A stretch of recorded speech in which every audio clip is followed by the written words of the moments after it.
σήμερα είναι 2 Ιουλίου. Είπα να βγάλω ένα ποσοστό πατάτας από τον Παξέ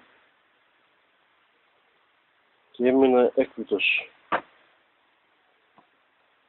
από κάποια καρποσώματα τα οποία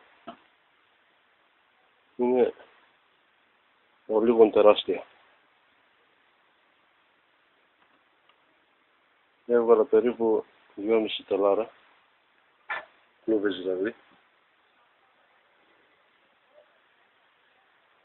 Από 10 τετραγωνικά είναι αυτά όλα.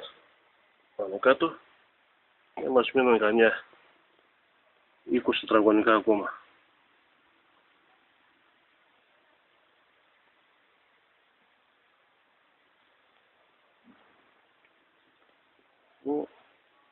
Μπορεί να έχουν και 1 κιλό μια και εδώ.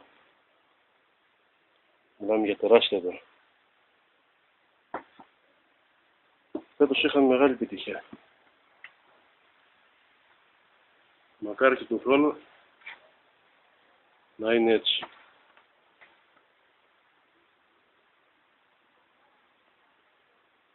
Η χιλία σπούντα Γαλλίας.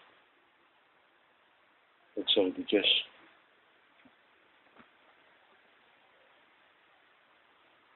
Πολύ εξαιρετικές.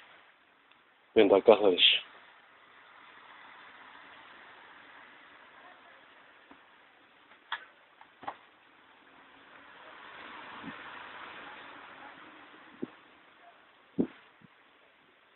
Ναι.